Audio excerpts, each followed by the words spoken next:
Saudara, kita bersyukur karena hari ini Manado dilawat lagi oleh Tuhan. Roh Kudus Tuhan lagi mengalir di setiap pelayanan hamba-hamba Tuhan di kota Manado, khususnya di Bendar Kompleks Presiden ini. Saya percaya beruntunglah saudara yang ada di sekitar kompleks ini. Anda tiap saat boleh mendengarkan kabar baik.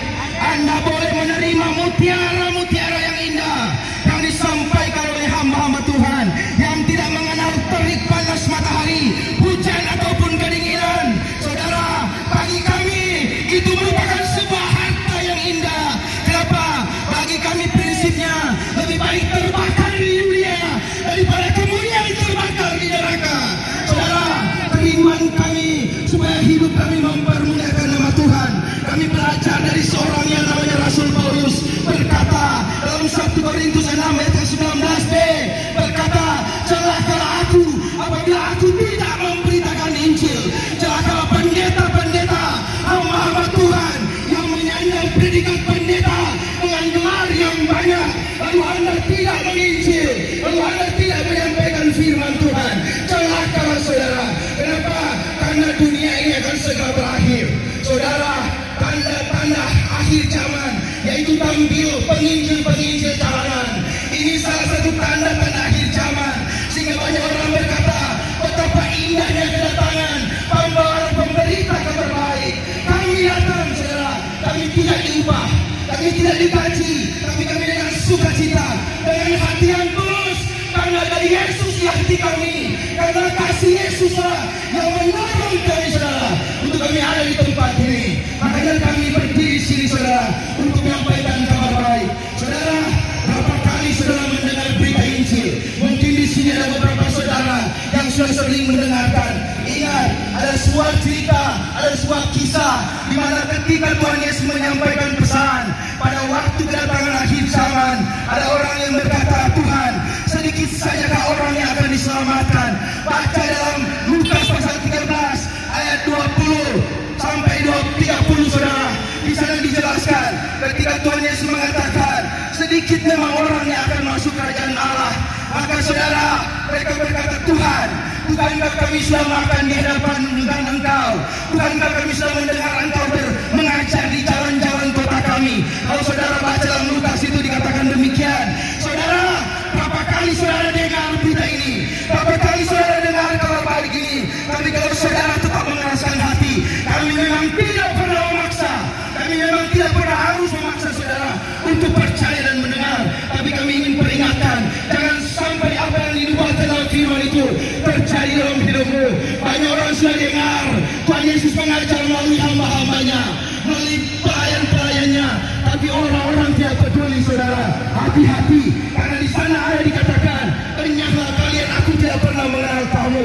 Saudara, betapa menyedihkan apabila Anda seandainya Anda orang Kristen, lalu Anda datang menghadap Tuhan. Tuhan bilang, aku tidak mengenal kamu. Dari mana kamu datang? Saudara, hati-hati. Dalam Injil Matius 7 ayat 21 sampai 23 juga jelas di sana dikatakan, banyak orang akan berseru, Tuhan, Tuhan, bukankah kami sudah bernubuat demi nama-Mu? Bukankah kami sudah menyembuhkan orang demi nama-Mu? Bukankah kami mengusir setan demi nama-Mu?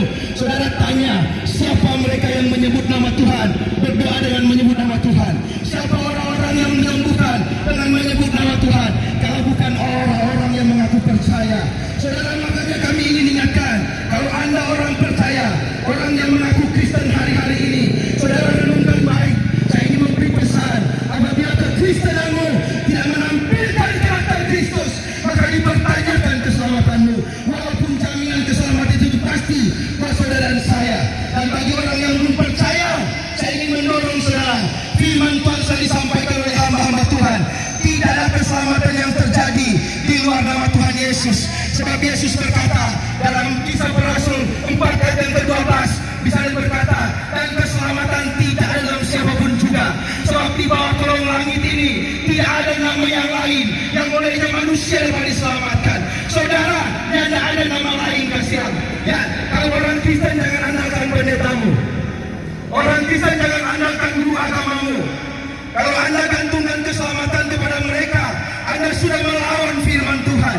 Karena firman Tuhan berkata, tidak ada nama yang lain yang olehnya manusia dapat diselamatkan. Nabi sehebat apapun nabimu, hamba Tuhan sehebat apapun hamba Tuhanmu, pendeta sehebat apapun pastor pendetamu, saudara, mereka tidak bisa menyelamatkan saudara. Makanya Yesus datang dalam dunia menawarkan dirinya untuk menyelamatkan saudara dan saya. Akulah jalan dan kebenaran dan hidup, kata Yesus dalam Yohanes 4 ayat 16. Di sana dikatakan jelas saudara bahwa Yesus adalah jalan dan kebenaran dan hidup. Saudara, ada orang tanya, kenapa sih Tuhan Allah kalau mau menyelamatkan tidak berfirman saja, manusia selamat, selesai? Kenapa harus Yesus turun, saudara? Kenapa Yesus harus menjelma menjadi manusia? Kenapa Allah harus menjelma menjadi manusia? Saudara, kalau ada orang, ada pendeta, ada orang hebat mengatakan, aku sudah pernah pergi ke surga, kalau mau ke surga mari ikut aku. Jangan percaya, saudara. Pendeta hebat sekalipun jangan percaya. Ya, Yesus datang ke dunia. Kenapa harus Yesus yang turun ke dunia? Kalau dia yang datang, pasti manusia selamat. Kenapa? Karena memang dia dari sononya, dia tahu jalannya, dia memang aslinya dari sana, saudara. Tapi kalau manusia yang tuntun orang ke surga, itu masih dipertanyakan. Syukur-syukur kalau pendetanya orang yang benar, yang sungguh-sungguh takut akan Tuhan.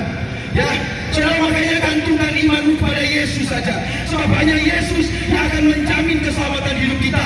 Bukan siapa-siapa, bukan manusia, bukan agama, bahkan agama Kristen sekalipun tidak menjamin keselamatan. Kami berdiri di sini bukan mengajak Anda jadi orang Kristen, bukan.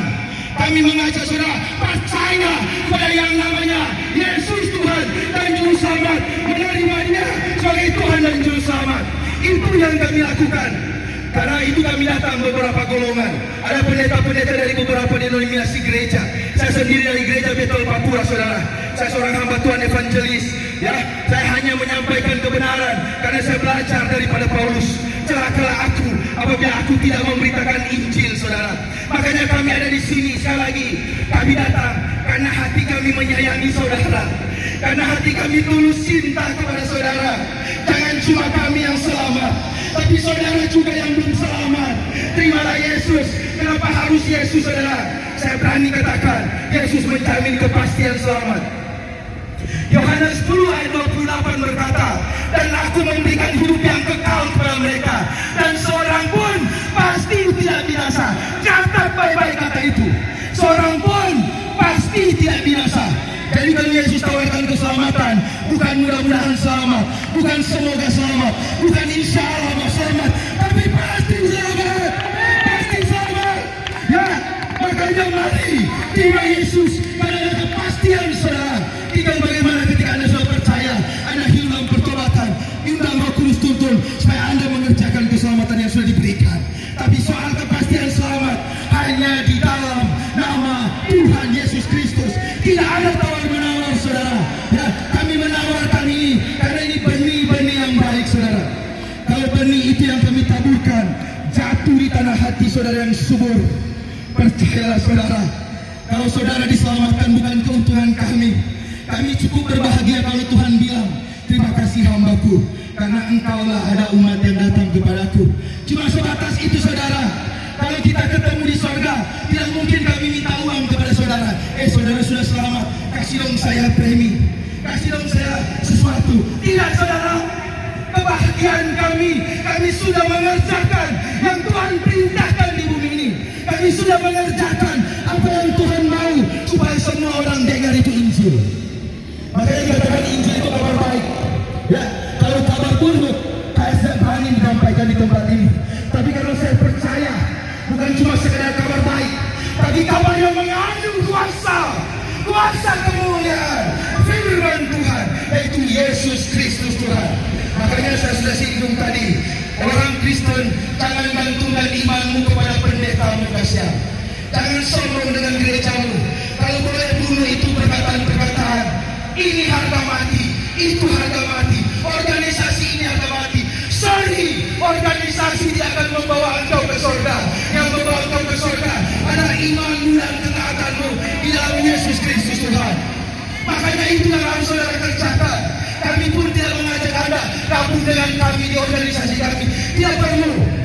Kalau saudara mau menerima Yesus dengan sungguh-sungguh, Anda boleh pulang ke rumah dan berdoa, minta Roh Kudus tuntun saudara. Saya percaya saudara akan cari hamba Tuhan. Hamba Tuhan akan saudara, supaya ada masuk dalam pertobatan dan memberi diri dibaptis. Sebab amanat agung berkata, pergilah, jadikanlah semua bangsa muridku, dan baptislah mereka dalam nama Bapa dan Anak dan Roh Kudus, maka engkau akan diselamatkan, saudara. Makanya inilah pesan-pesan yang kami sampaikan. Kiranya pesan ini tidak hanya lalu begitu saja. Jangan sampai Tuhan seperti yang saya katakan dalam Injil Lukas tadi. Mereka berseru, Tuhan, bukankah kami sudah makan minum bersama dengan Engkau? Ya, Anda tahu siapa yang makan minum dengan Tuhan? Tuhan Yesus punya makanan itu bukan makanan jasmani, kasihan. Yang makan minum dengan Tuhan itu utamanya orang-orang yang melayani, hamba-hamba Tuhan. Ya, bukankah Engkau sudah mengajar di jalan-jalan kota kami? Orang-orang yang seperti biasanya dengar ada pendeta-pendeta berkhotbah, tapi tidak peduli. Saudara, jangan tunggu kasih waktunya Tuhan. Ada saatnya ketika Anda akan berseru-seru, Tuhan bilang, sorry, aku tidak mengenal engkau, dari mana engkau datang. Tapi saya percaya, apabila saudara sungguh-sungguh menerima Injil ini, saudara diberkati, saudara diselamatkan, jiwamu diselamatkan. Tadi hamba Tuhan menyampaikan, kami tidak membagikan berkat dalam bentuk lahiriah, kami tidak membagikan berkat dalam bentuk materi, tapi kami membagikan berkat yang abadi, saudara. Kabar baik, Injil keselamatan yang Tuhan berikan kepada kita semua. Barangkali ini pesan